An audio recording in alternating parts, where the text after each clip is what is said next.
Hello and welcome to Big Story. I'm Idris.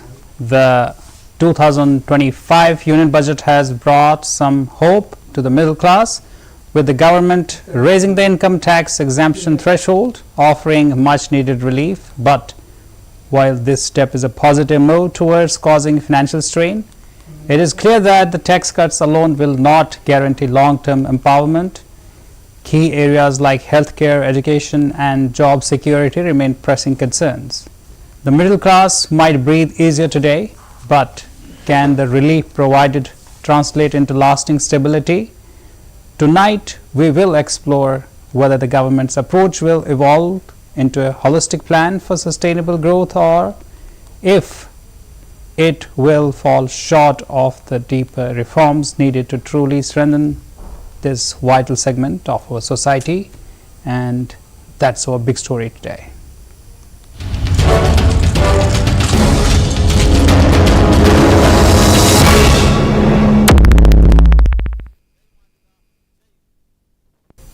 The 2025 Union Budget presented by Finance Minister Nirmalasitharaman signals a significant turning point in India's fiscal policy. Central to the budget strategy is the increase in the income tax exemption threshold to Rs 12 lakh, a move designed to elevate the financial burden on the middle class. This adjustment aims to stimulate private consumption, which is expected to boost demand and drive economic growth in the country. The government's intent to reduce the fiscal strain on the middle class reflects a broader push for economic revitalization, but the real challenge will be ensuring that this relief translates into long-term financial stability.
Session के लिए है sir ये madam के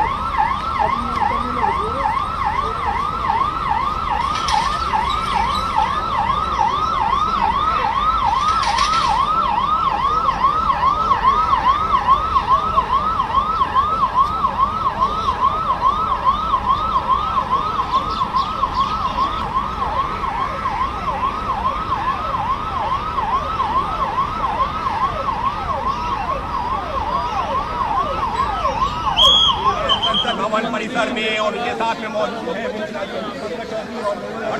गाड़ी यहाँ पर budget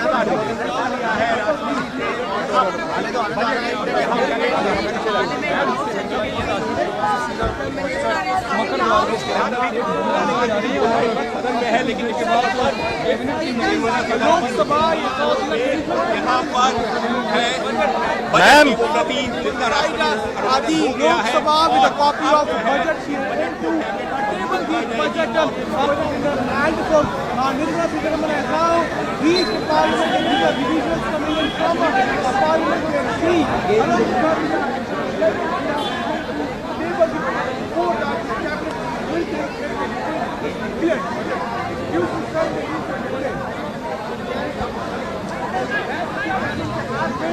budget की जो है कॉपी है उनके साथ में चौधरी जो हमारे शायद में वो मौजूद है और कुछ और अधिकारी भी मौजूद है और तस्वीरें इस वक्त जब सीधी सेंटर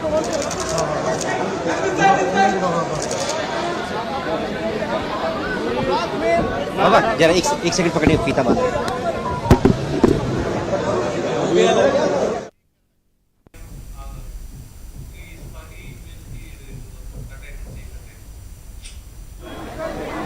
बजट की जो है बात में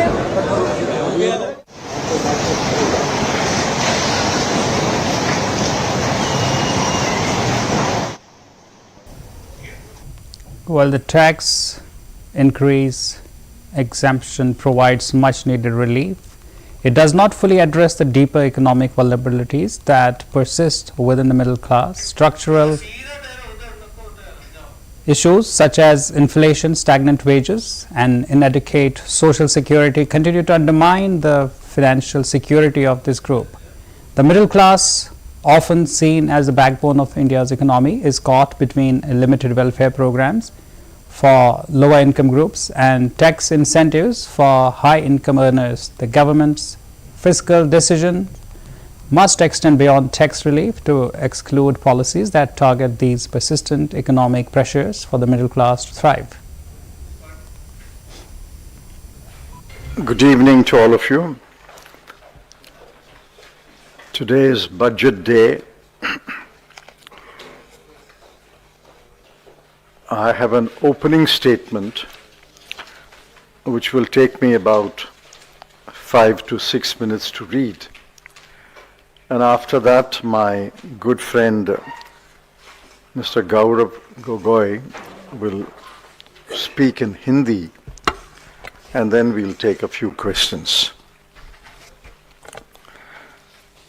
The takeaway from budget 2025-26 is that the BJP is wooing the tax-paying middle class and the Bihar electorate.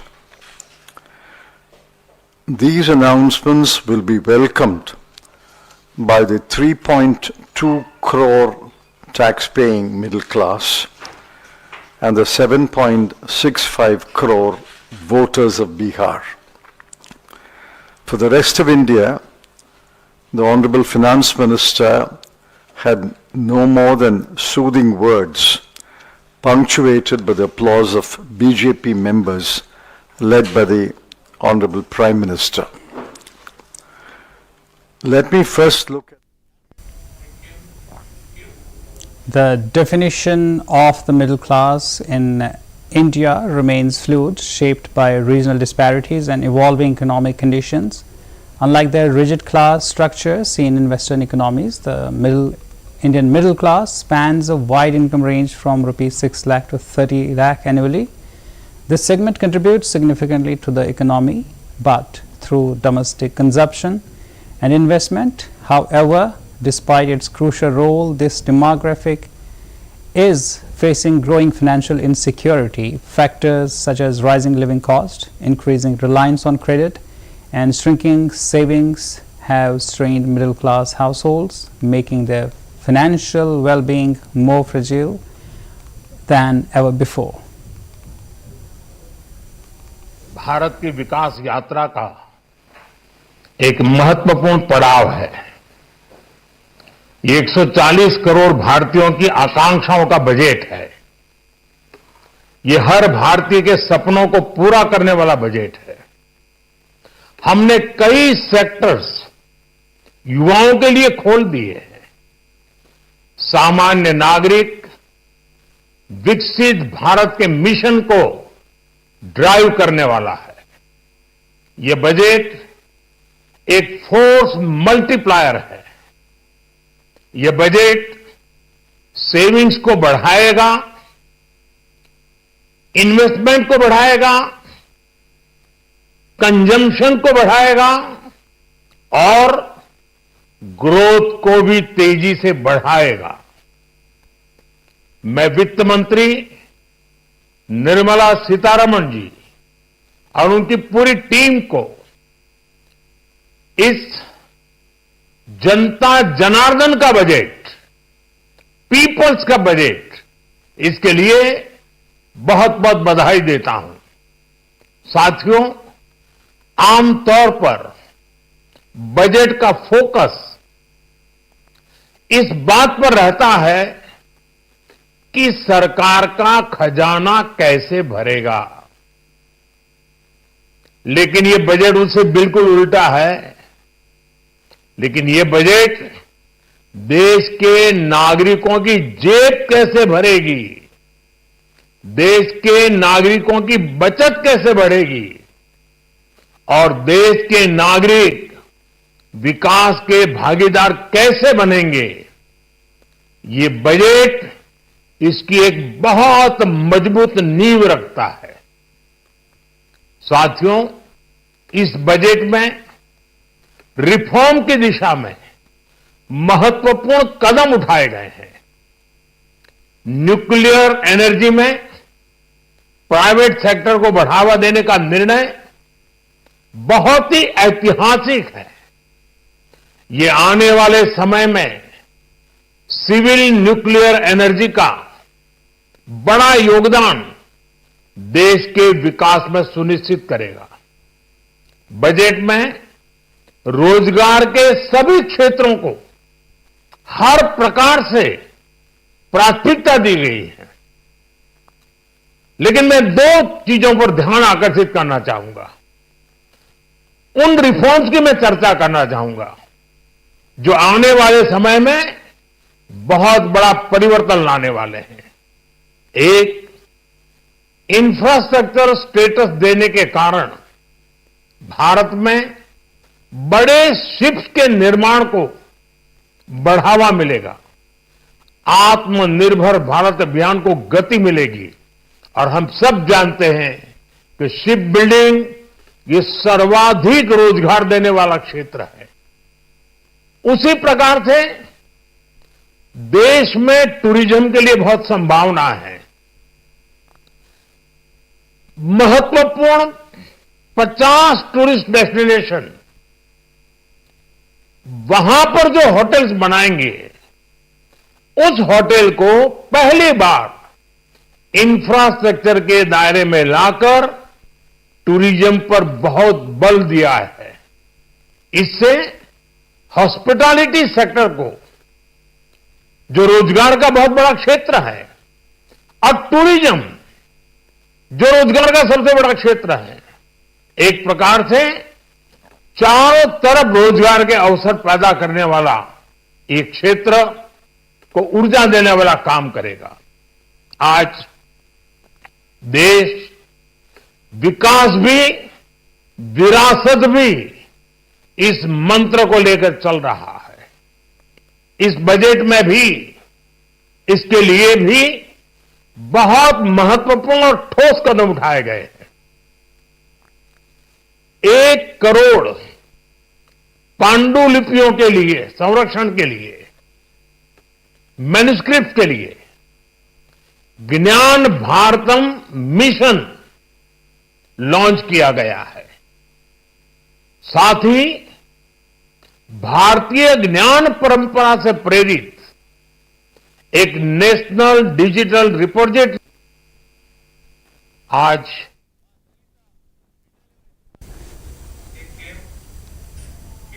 The COVID-19 pandemic exacerbated the already existing financial vulnerabilities of the middle class, forcing many to dip into savings or accumulate debt to cover everyday expenses. As a result, many households found themselves in a precarious position, one that extended beyond mere financial strain to include emotional and psychological distress. The pandemic's lasting economic effects underscore the importance of a resilient middle class for India's overall economic health. It also highlights the need for the robust social security system to cushion against such unforeseen crises in the future. Class tax cut is what the BJP people are cheering, and I think we'll all await the details of that with interest. But beyond that, there's some fundamental questions about the nature of our economy and what the finance minister's statement does to address them that are still not yet clear. For example, what is being done to ensure that the sort of national manufacturing mission she's talking about will take off? Right now the investment climate is bad. Even domestic investors are not investing. Foreign investors are pulling their money out. Where is the money going to come from additional manufacturing? Secondly, unemployment is the biggest crisis facing our economy. She's not talked about unemployment at all. Okay, so if you have a salary, you're going to pay less tax, apparently. But if you don't have a salary, where are you going to get the salary from? You need to generate more jobs in this economy, and there's been no sign of that. So these are some of the things. We'll have to look at the proposals in full detail. But my own feeling at the moment is that the central problems facing the economy have not been addressed. Economic growth is still much lower than had been projected even a year ago. And on top of that, we've seen exports are down. It's now less than 20% of GDP. How is she going to improve exports? What are the methods that's going to be creating more goods for export? Not clear. Equally unclear is this whole question of the fiscal deficit. I remember Arun Jaitley talking about moving towards 3% fiscal deficit. Today she cheerfully announces 4.8%. So the fiscal deficit has not got better, it's got worse, unlike what the government has been planning for years. Sir, one more question. There have been some Bihar-specific announcements. Also coming out. Obviously, this is meant with the Bihar elections in mind. And it's ironic that the party that wants one nation, one election seems to think that each time there's an election in a state, you've got to give them more freebies. Then by this rate, you may as well have multiple elections so everyone can benefit. The middle class serves as both a consumer base and a stabilizing force for economic growth, yet its needs are often overshadowed by policy initiatives that either focus on the wealthiest or the poorer segments of the society. The 2025 Union Budget acknowledges this gap with direct tax relief measures, but it remains to be seen if these provisions are enough to reverse the economic squeeze. For the middle class to regain its financial footing, policies must go beyond simple tax adjustments to include broader economic reforms, including those addressing wage stagnation and rising essential costs. Now happy to announce that there will be no income tax payable up to income of 12 lakh rupees.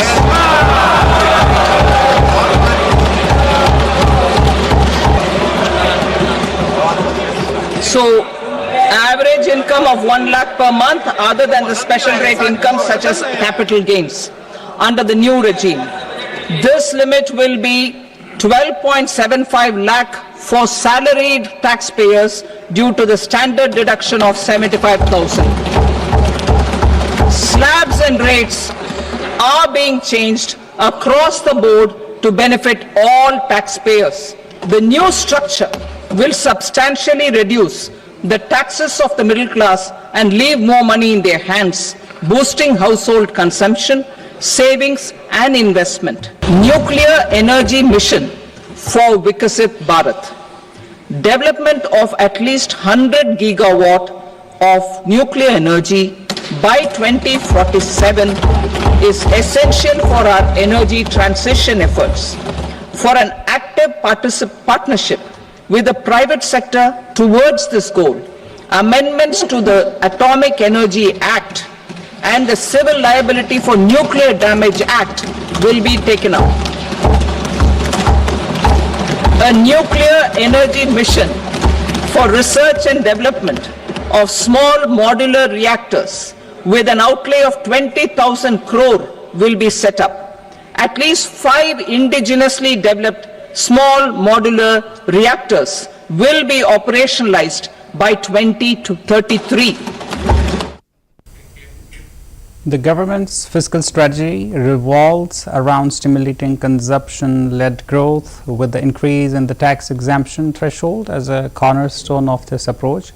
This follows the principles of the Keynesian economics, which suggests that higher disposable income leads to increased spending, thus driving demand and economic activity. Since private consumption constitutes nearly 60% of India's GDP, this move is designed to energize the economy. However, critics argue that the tax cuts could lead to a significant shortfall in government revenue, and there is a question of whether this measure can provide the sustainable growth it aims for.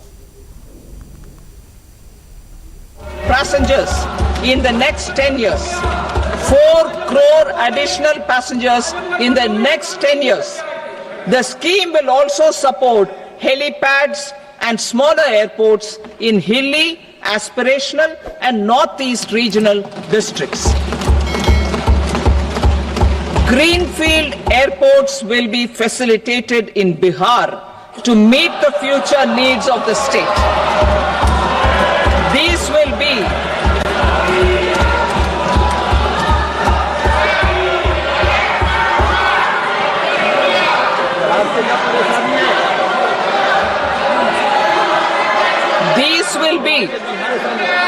These will be in addition to the expansion of the capacity of Patna Airport and a brownfield airport in Beta. As we complete the first quarter of the 21st century, continuing geopolitical headwinds suggest lower global economic growth over the medium term.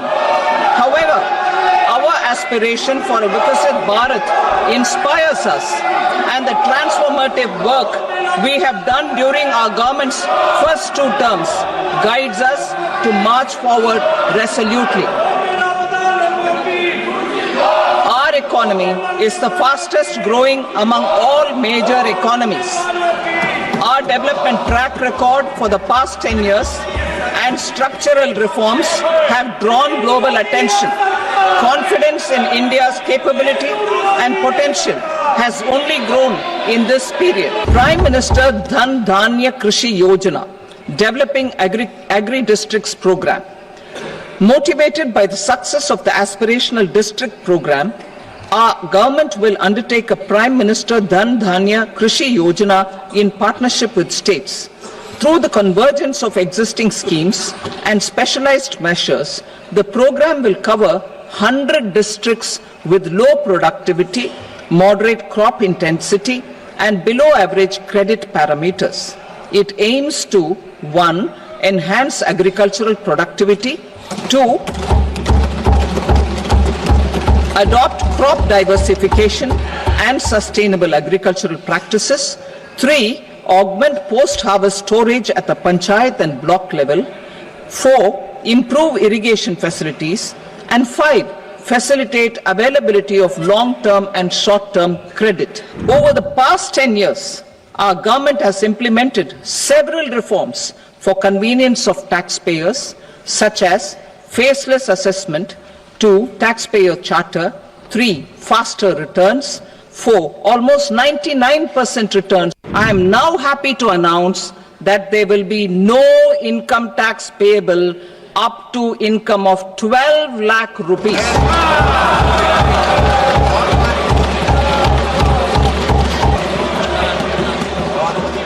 So, average income of 1 lakh per month other than the special rate income such as capital gains under the new regime. This limit will be 12.75 lakh for salaried taxpayers due to the standard deduction of 75,000. Slabs and rates are being changed across the board to benefit all taxpayers. The new structure will substantially reduce the taxes of the middle class and leave more money in their hands, boosting household consumption, savings and investment. Nuclear energy mission for Vikasit Bharat. Development of at least 100 gigawatt of nuclear energy by 2047 is essential for our energy transition efforts. For an active partnership with the private sector towards this goal, amendments. Historical trends indicate that increased consumer spending often results in higher indirect tax revenues, such as those generated from the goods and services tax, which could help offset the reduction in direct tax collection. Additionally, the broader economic expansion could lead to a boost in corporate tax revenues, which would further contribute to the fiscal balance. While the tax relief provides a much needed financial boost to middle class households, it cannot resolve the deeper issues such as the escalating cost of the living, particularly in essential sectors like fuel, food and housing. By 41,240 crore, revised net tax receipts are lower by 26,439 crore rupees.